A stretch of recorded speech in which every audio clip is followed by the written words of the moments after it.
നിങ്ങൾക്ക് പറയാൻ പറ്റുമോ? ഇതൊക്കെ ഇങ്ങനെ ഈ വാഴക്കൊലൊക്കെ കാണുമ്പോൾ നമ്മളെ കേരളത്തിലാണെന്ന് വിചാരിക്കുന്നത്. കേരളത്തിലല്ല, നമ്മളെ ഒമാനിലെ സലാല എന്ന സ്ഥലത്താണ് ഞങ്ങൾ എത്തിയത്. ഇവിടെ നിന്ന് എത്തിയപ്പോഴല്ലോ നമ്മളെ കേരളത്തിലെത്തി, അല്ലെങ്കിൽ നമ്മളെ മലപ്പുറം ജില്ലയിൽ നമ്മളെ നാട്ടിലെത്തി അതേ ഒരു ഫീല് മനസ്സിലുള്ള ഹാപ്പിനെസ് കണ്ടില്ല. ഇനി ഒരുപാട് സംഭവങ്ങൾ കാണിച്ചു കണ്ടിട്ടോ. സലാലയിൽ അടിപൊളി കൊല കിടക്കുന്നുണ്ടാ. ഇവിടുത്തെ പഞ്ചായത്ത് പ്രസിഡന്റ് കാരണമാണ്. കുരുമുളകിന്റെ വള്ളിയാണ്, പക്ഷെ കുരുമുളക് കായ്ച്ചിട്ടില്ല. ഇത് ഞങ്ങളെ പരിചയപ്പെടുത്തുന്നത് അടിപൊളി തെങ്ങാണ് കേട്ടോ. നമ്മളെ നാട്ടിലൊക്കെ കായ്ച്ചു നിൽക്കുന്ന തെങ്ങുകൾ കണ്ടിട്ടില്ല, അതേപോലെ ഇവിടുത്തെ ഏറ്റവും പിന്നെ എന്താ ഫലവൃക്ഷമുള്ള ഒരു തെങ്ങാണ് കാണിച്ചു തരാൻ പോണത്. അത് കാണിച്ചു കൊടുത്ത ടോപ്പ്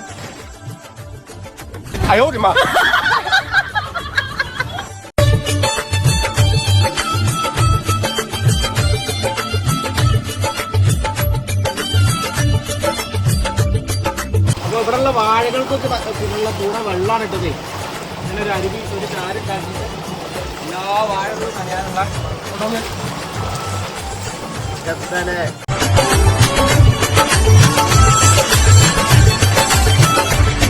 നമ്മളിവിടെ വന്നപ്പോ നമ്മളെ ഭായിമാര് നമുക്ക് ഇങ്ങോട്ട് വാഴപ്പഴം അതേപോലെ തന്നെ ചീര ഒക്കെ തന്നിട്ടുണ്ട് കേട്ടോ.